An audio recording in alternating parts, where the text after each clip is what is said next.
सभी को सुप्रभात। मैं शिषपाल में बीए पार्ट सेकंड हिंदी साहित्य रीतिकालीन काव्य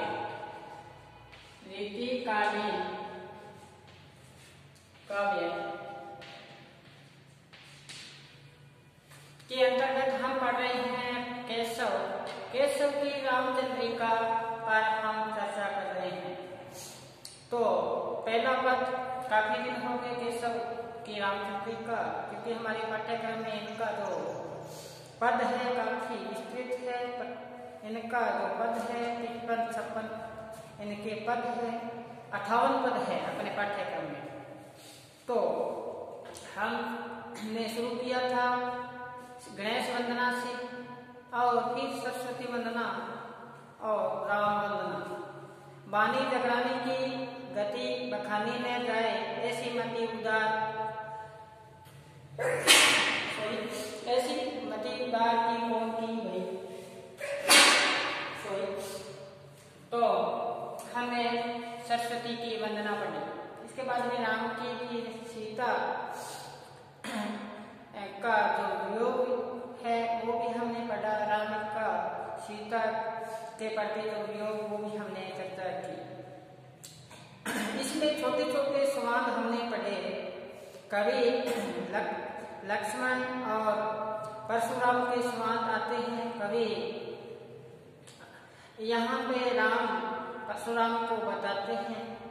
सीता स्वयंवर में भी आया। विश्वामित्र जी ने राजा जनक की जनकपुरी नगरी की शोभा का वर्णन भी किया। अयोध्या नगरी का भी वर्णन किया कि वहाँ की जड़ें हैं, वो पेड़ है, उनकी जड़ें गहराई तक जाती है, लेकिन लोगों का वहाँ पता नहीं होता। बहुत सी बातें हमने एक एक पद के एक लाइन की व्याख्या की। तभी तो हमारा जो ये पाठ्यक्रम है रफ्तार धीमी चल रही है। अब हम प्रयास करते हैं आगामी हम इसको रफ्तार को तेज करें, क्योंकि हमारे पाठ्यक्रम में अब एक शेष बचा है भूषण, जो हम कल या परसों तक शुरू करने जा रहे हैं। आज या कल हम समाप्त करेंगे ये केशव। तो केशव के मुख्य पद है, कोई कहीं से छूट न जाए, हम एक एक को चुनकर प्रश्न व्याख्या कर रहे हैं। तो बताया कि रे कपी तू कौन। वैसे ही केशव का नाम याद आते ही हमें पता चल जाना चाहिए कि ये पद उनका है। अपने सामने जैसे ये प्रश्न पत्र आए एग्जाम में, तो हमें पता चल जाए कि ये व्याख्या ये कहाँ से आई है, गणानंद से आई है, बिहारी से पूछी गई है। एक एक पंक्ति हमारे कंठस्थ याद हो। बिहारी हो, चाहे सेनापति हो, चाहे देव हो, चाहे भूषण हो, चाहे केशव हो, जो भी पद है, चाहे रज्जब हो, एक एक पद हमारे कंठस्थ याद होने चाहिए, तभी हम पूर्णता की हो जाएंगे। अगर आलस्य में बैठे रहे, हमने समय को बर्बाद कर दिया, तो फिर किसको दोष दोगे? कहते हैं ना, किसको दोष दे तू प्राणी, सब अपना किया कराया है। गुरबाणी में एक पंक्ति आती है, देखो गुरबाणी की एक पंक्ति है ना, आप इतने मूल्यवान है कि आप कल्पना ही नहीं कर सकते। उसमें एक पंक्ति आई थी, मैं आपके साझा कर रहा हूँ। उसमें कहते हैं कि अवसर बीत जाने के बाद में अगर किसी को दोष देना है ना, तो फिर अपने आप को ही दोष देना है। क्या कहते हैं कि किसको दोष दे तू प्राणी, सब अपना किया कराया है। ये नहीं कि फिर अवसर बीत जाने के बाद में दोष ही देना है। तो इसलिए जो करवाया जा रहा है उसको बहुत गहराई के साथ आप तैयारी करें। तैयारी करने के लिए आपके पास समय बहुत है। देखो, दिन में अगर आप कोई अन्य कार्य भी कर रहे हो, घर पे हमारा सामने से नहीं बैठ रहा, हम घर के कार्य में ऐसे हो कर रहे हैं, बहुत अच्छी बात है। लेकिन कहते हैं ना, घर में रहो, घर से बाहर जो बुद्ध की रीत, जो से राम के लाओ मोदक प्रीत। लेकिन कार्य करते हुए हमारे पास बहुत समय बचता है। आज थोड़ा समय आपको बताऊं, जैसे हमारे पास देखो कि अपने संध्या को 5 बजे से लेकर आप 11 बजे तक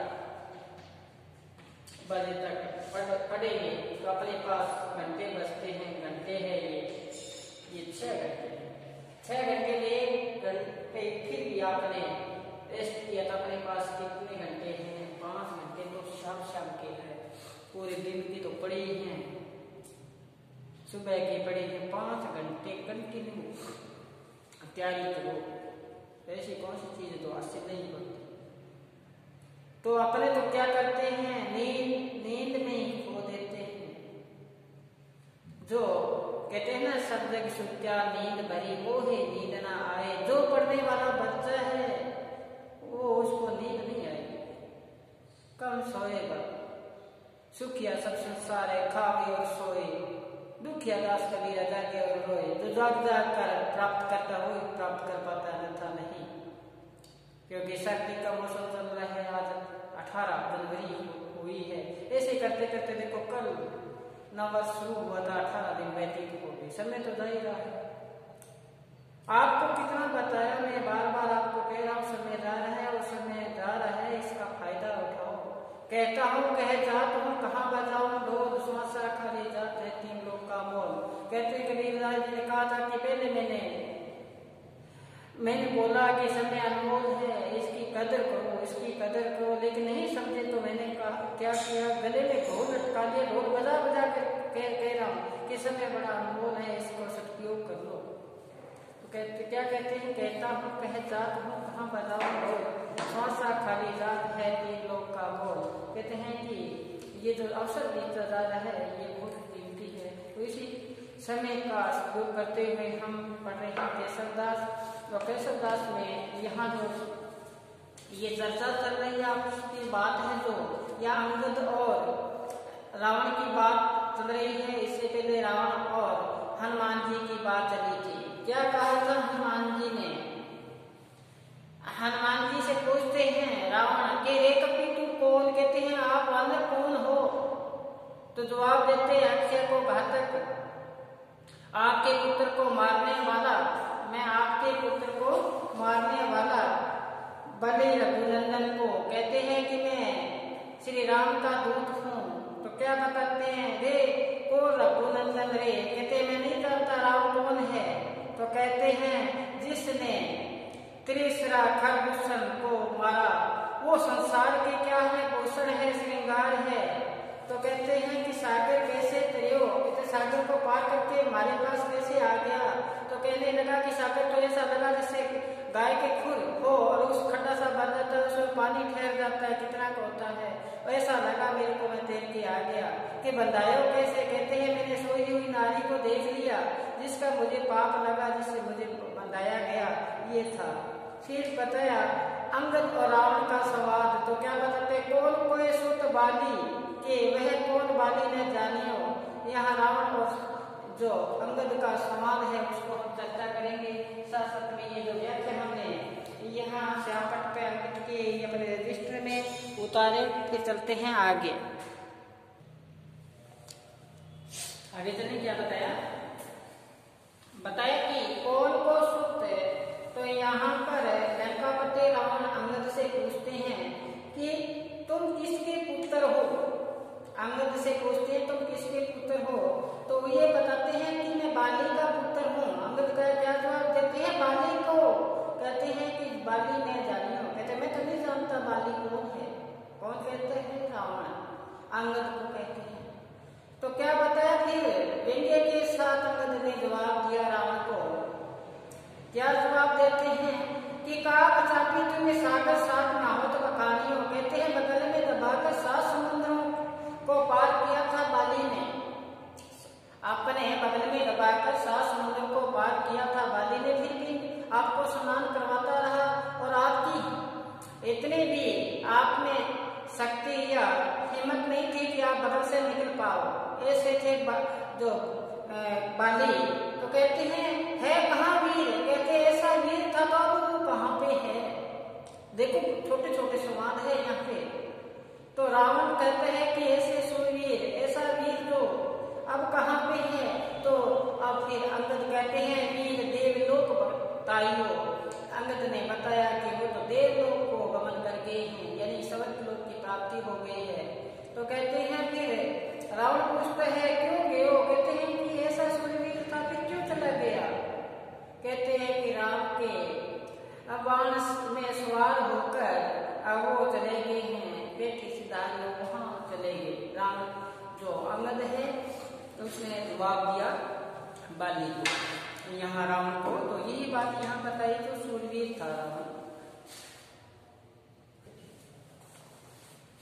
तो बताया आगे देखो, तो बताया कि वो जो बाली है वो कैसे चले गए। तो अंगद ने बताया कि वो राम के बाण से चले गए। यहाँ अंगद रावण को संकेत करना चाहता है, क्या करना चाहता है कि बताना चाहता है जो इतना सूरवीर थे उनका भी यहाँ संहार हुआ, किसके द्वारा, राम के द्वारा।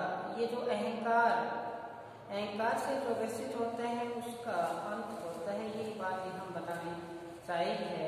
आगे का जो पद है वो देखें यहाँ पे, अंगद और यहाँ रावण का एक संवाद चल रहा है। तो क्या बताया देखो, पहले सुनो। लंक नायक को विभीषण देव दूषण को दहे, मोहि जीवित ओहि क्यों। देखो एक एक छोटे छोटे संवाद है। मोहि जीवित ओहि क्यों, जब तो ही जीवित को कहे, मोहि को जग मारिए, दुर्बुद्धि तेरियो जानिए, कौन को बात पठायो करी, वीर बेगी बखानिए।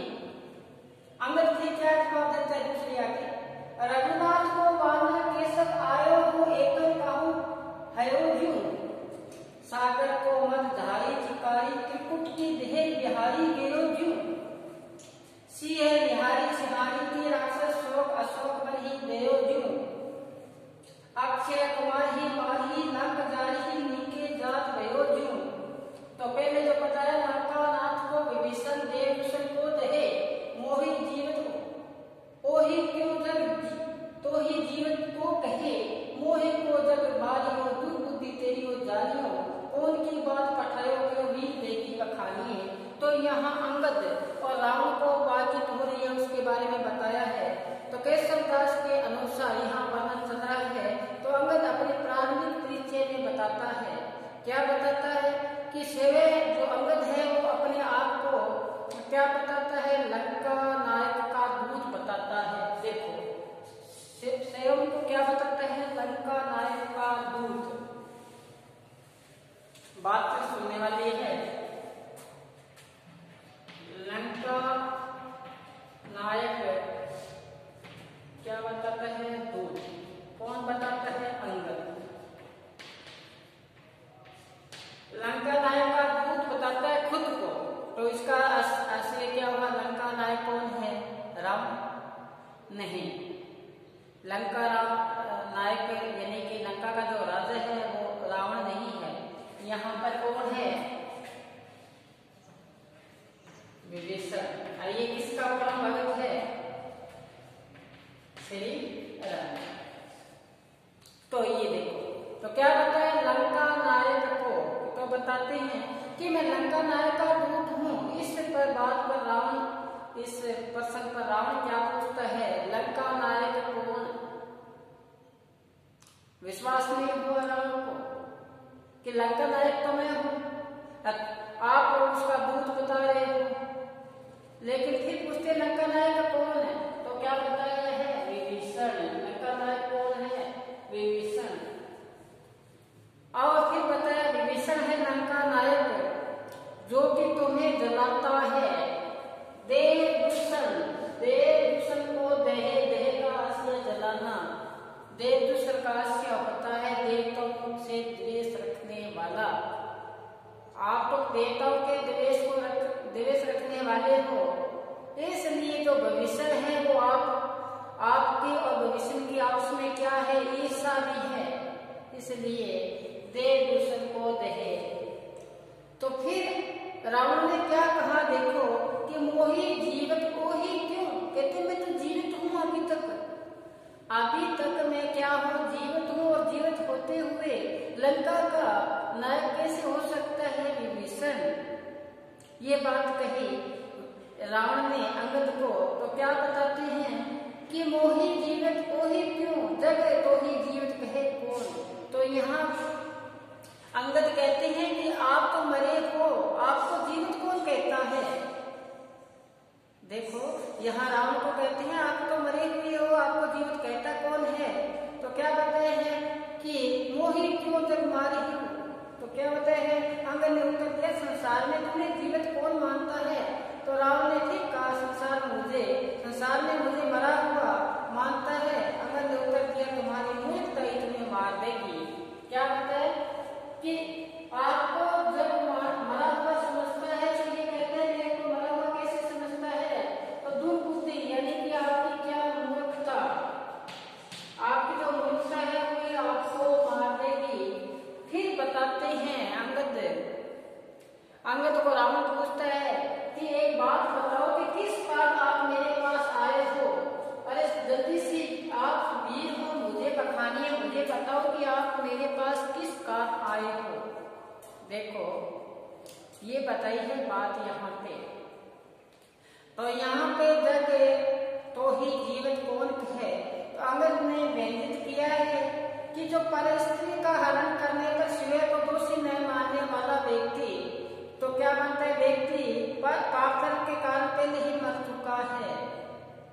जो व्यक्ति पर नारी स्त्री गमन करता है वो तो व्यक्ति पहले ही मर जाता है पश्चाताप से।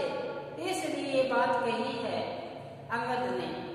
देखो कि ये शरीर है, ये बड़ा ही उज्जवल पवित्र है और चारों तरफ से देखो कि हमें बड़ी सावधानी के साथ चलना है।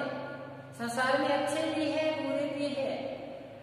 अपने क्या करना है, सार को कहीं छोटा दे उड़ाए, सार वस्तु को ग्रहण करनी, छोटी चीज को उड़ा देनी है। वही बात बताते हैं कि सार को कहीं छोटी दे उड़ाए। वही बात यहाँ बताई कि रावण पर स्त्री गमन में जो अपने उस पर पाप कर्म लगा था, इसलिए वो पहले ही मर चुका था। आगे चलो फिर क्या बताते हैं आगे।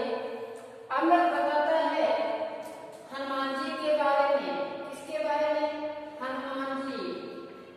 हनुमान के बारे में बताते हैं अंगद। रघुनाथ को वानर केशव आयो एक कहो क्यों न देओ। कहते हैं कि आपकी लंका में